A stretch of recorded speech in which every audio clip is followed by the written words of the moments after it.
Good morning, YouTube. All those who love literature, love books. This is Johnny. Time to make a video. It is a Sunday morning here in West Michigan. It is October the 11th. It is 10:52 in the morning. Yeah, I looked at, I'm always on YouTube, and I noticed it's been 3 days since I have made a video. Usually on weekends, well, we watch college football, and I watch professional football on weekends.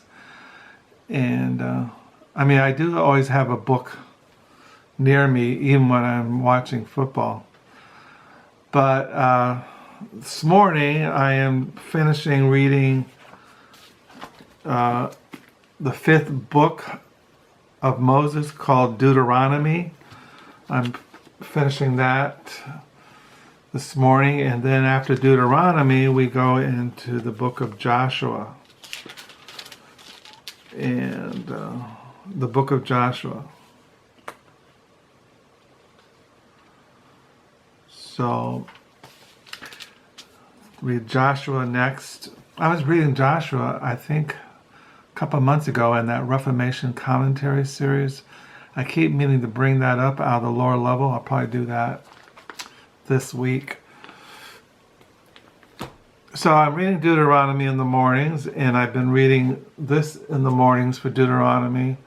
Now Choose Life-Theology and Ethics in Deuteronomy by J. Gary Millar, New Studies in Biblical Theology. So I've been reading, I read this, and I got this out too last week, God's Glory and Salvation Through Judgment of Biblical Theology, by James M. Hamilton Jr. This is published by Crossway. This came out in 2010. I've had this for a while, and I never really got into it, but I've been reading it on the Torah, in the Torah, chapter 2. I really recommend this if you want. It goes through the whole Bible. It goes to the Old Testament, and then it goes into the New Testament, the Old Covenant and New Covenant. So, recommend this. So I've been reading those in the mornings, and like I said, I usually read my devotional books up until noon. I write in my diary. I'm on page 956 this morning. I should hit 1,000 by at least the beginning of November, if not sooner. 1,000 pages. I should write 1,000 pages a year in my paper diary. So that's why I'm reading in the mornings.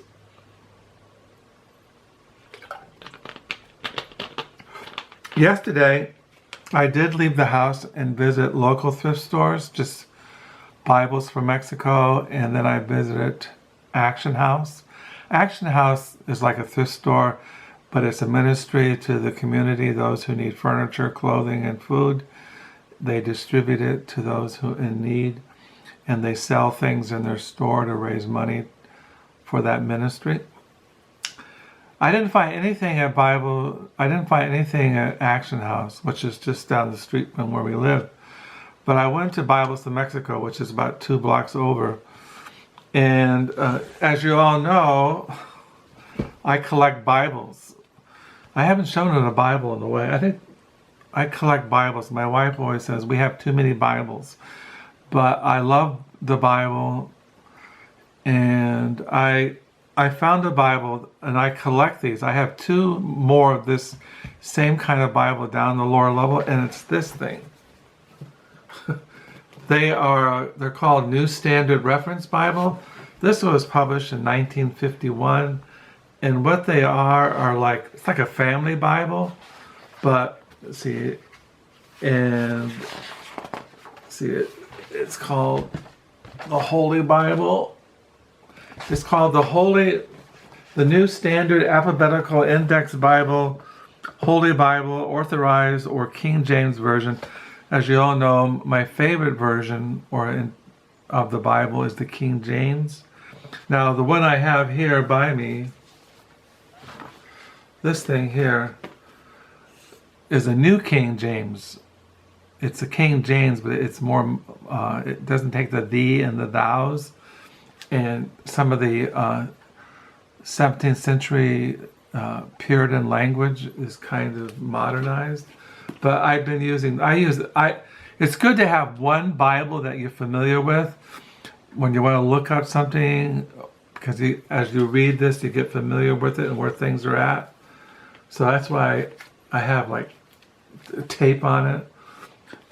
This Bible was given to us when we were in Houston, Texas, and when we left the church to move up here to Holland about 30 years ago, they gave us a Bible, and they were going to give us a New American Standard Bible. And I said, if you're going to give us a Bible, give us a New King James.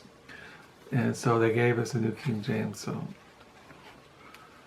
So this is the one I use mostly, but I have over here on the table a couple King James.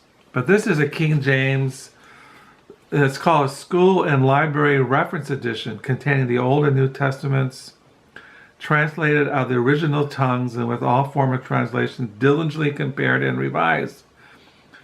And it's just, it has it has all kinds of things in it. An alphabetical encyclopedic index. It has all kinds of things in it. But I just like them. I just like these old Bibles, family Bibles. You find them in Sunday schools and churches. And like I said, this is my third one. I have one from 1948 and two from 1951. One thing, so it has in the back, it has like an old Bible dictionary. So I collect these. This is like $5. Of course, Carol rolled her eyes when I brought it home. Another Bible? I'm always getting Bibles. We must have at least, 30 Bibles. But to me, I just like them around me, the Word of God, the Bible. So I got that, and I also picked up this little thing at Bibles to Mexico, a little hardback book of the Psalms. This was published in 1931, the Book of Psalms. It's a little hardback. It's not falling apart, and so when in the churches that we have gone to over the years, there's psalm singing churches. They sing the Psalms. And I kind of miss that, not going to church, just singing the Psalms. But in reading the Old Testament and reading through Genesis and Exodus and Leviticus and Numbers and Deuteronomy, a good psalm that summarizes those chapters is found in Psalm 78, and I thought I'd read it here. It says, "Give ear, old people, to my law, incline your ears to the words of my mouth. I opened my mouth in a parable, I was uttered dark sayings of old, which we have heard and known, and our fathers have told us. We will not hide them from their children, showing to the generation to come the praises of the Lord, and his strength and his wonderful works that he has done.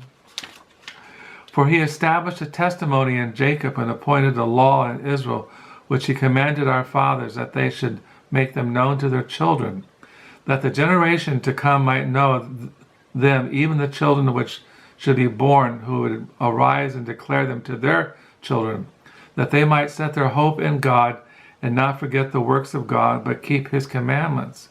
It might not be as their fathers, a stubborn and rebellious generation, a generation that set not their heart aright, whose spirit was not steadfast with God. The children of Ephraim, being armed and carrying bows, turned back in the day of battle. They kept not the covenant of God and refused to walk in his law, forgot his works and his wonders that he had shown them. Marvelous things he did in the sight of their fathers in the land of Egypt, in the field of Zoan. He divided the sea and caused them to pass through, and he made the waters to stand as a heap. In the daytime also he led them with a cloud, and all night with a light of fire. He clave the rocks in the wilderness, and gave them drink as out of the great depths. He brought streams out of the rock, and caused waters to run down like rivers. And they sinned yet more against him by provoking the Most High in the wilderness. And they tempted God in their hearts by asking meat for their lust. Yea, they spake against God. They said, Can God furnish a table in the wilderness? Behold, he smote the rock, and the waters gushed out, and the streams overflowed. Can he give bread also? Can he provide flesh for his people? Therefore the Lord heard this, and was wroth. So as a fire was kindled against Jacob, and anger also came up against Israel, because they believed not in God and trusted not in his salvation. Though he had commanded the clouds from above and opened the doors of heaven, and had rained down manna upon them to eat, and had given them the corn of the heaven, man did eat angels' food. He sent them meat to the full. He caused the east wind to blow in the heaven, and by his power he brought in the south wind. He rained flesh also upon them as dust, and feathered fowls like as the sand of the sea. He let it fall in the midst of their camp round about their habitations. So they did eat and were well filled, for he gave them their own desire. They were not estranged from their lust, but while their meat was yet in their mouths, the wrath of God came upon them, and slew the fattest of them, and smote down the chosen men of Israel. For all this they sinned still, and believed not for his wondrous works. Therefore their days did he consume in vanity, and their years in trouble. When he slew them, they sought him, and they returned and inquired early after God. And they remembered that God was their rock, and the high God their Redeemer. Nevertheless they did flatter him with their mouth, and they lied unto him with their tongues. For their heart was not right with him, neither were they steadfast in his covenant. But he, being full of compassion, forgave their iniquity, destroyed them not. Yea, many a time turned he in his anger away, and did not stir up his wrath. For he remembered that they were but flesh, and a wind that passeth away and cometh not again. How oft did they provoke him in the wilderness, and grieve him in the desert?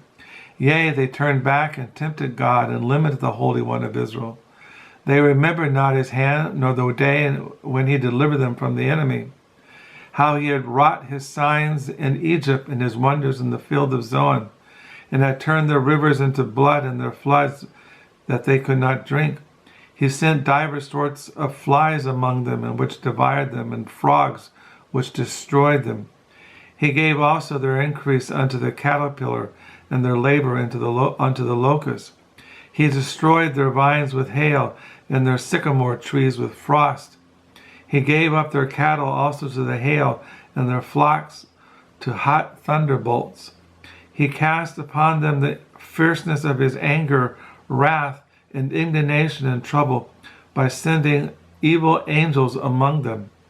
He made a way in his anger to spare not their soul from death, but gave their life over to the pestilence. He smote all the firstborn in Egypt, the chief of their strength in the tabernacles of Ham, but made his own people go forth like sheep, and guided them in the wilderness like a flock. And he led them on safely, so that they feared not, but the sea overwhelmed their enemies. He brought them to the border of his sanctuary, even to his mountain, which his right hand had purchased. He cast out the heathen also before them, and divided them an inheritance by line, and made the tribes of Israel to dwell in their tents. Yet they tempted and provoked the Most High God, and kept not his testimonies, but turned back and dealt unfaithfully with their fathers. They were turned aside like a deceitful bow. For they provoked him to anger with their high places, and moved him to jealousy with their graven images. When God heard this, he was wroth, and greatly abhorred Israel, so that he forsook the tabernacle of Shiloh, the tent which he had placed among them, and delivered his strength into captivity, and his glory into the enemy's hand. He gave his people over also unto the sword, and was wroth with his inheritance. The fire consumed their young men, and their maidens were not given to marriage. The priests fell by the sword, and their widows made no lamentation. Then the Lord awakened as one out of sleep, and like a mighty man that shouteth by reason of wine, he smote his enemies in the hither parts. He put them to perpetual reproach. Moreover, he refused the tabernacle of Joseph, and chose not the tribe of Ephraim, but chose the tribe of Judah, the mount of Zion, which he loved. He built his sanctuary like a high palace, like the earth which he has established forever. He chose David also his servant, and took him from the sheepfolds, from following the ewes great with young, and he brought him to feed Jacob his people, and Israel his inheritance. So he fed them according to the integrity of his heart, and guided them by the skillfulness of his hand. So there we have the promise made to David of out of the tribe of Judah, which is referring to the Messiah. And we know that in the Gospels that Jesus was born, and he was of the tribe of Judah, and that he was from the house of David, and he was the promised king, the promised redeemer and savior, which all the Old Testament promises pointed to. So, yeah, as far as reading the Bible, reading the Psalms, I have been reading still in the afternoons and evening hours, Wittgenstein's Poker, the story of 10-minute argument between two great philosophers by David Edmonds and John Injo. I've read almost half of that thing. So I read this in the evenings and afternoons. And I've still been reading The Time of the Magicians-Wittgenstein, Benjamin, Cassirer, Heidegger, and the Decade That Reinvented Philosophy by Wolfram Eilenberger. This is translated out of the German by... this came out in 2020. No, copyrighted 2018, translation 2020. This is translated by Shawn Whiteside. This is very technical, so if you're not... I read it, and a lot of it goes over my head, especially the modern philosophy, the philosophy of language, but I still find it interesting. So I've been reading that. And I've been still reading this. Dostoyevsky reads Hegel in Siberia and bursts into tears by Laszlo F. Foldenyi. I can't pronounce it. So I've been reading this. It's like essays. So I've been reading this last couple of days when I'm not watching football or writing in my diary or watching the birds or talking to my wife or just drifting on the death flow. So I hope you had a good week last week and had a good weekend, that you have a good new week. We're going into the middle of the month. My wife will be leaving in 8 days for Denver, Colorado. Our daughter is supposed to give birth on the end of the month, a little girl named Nora Jean. So yeah, the weather here has been kind of fallish, kind of warm. Fall colors, leaves are falling. So yeah, existence just keeps flowing by. So yeah, today I'll read, write, watch some football. and go into the new week. So I hope you have a good new week. I thank you for the new subscribers and thank you for your comments. I know I try to answer all the comments, and if I miss your comments, I'm sorry. I don't mean to. Because I know when I comment on videos and no one responds to my comments, I said, did they read my comments? Do they really care? And I do care. I do appreciate all your comments and sharing to me what you're reading and what you're reading in the Bible. And so yeah, so I'll sign off, and until next time, bye.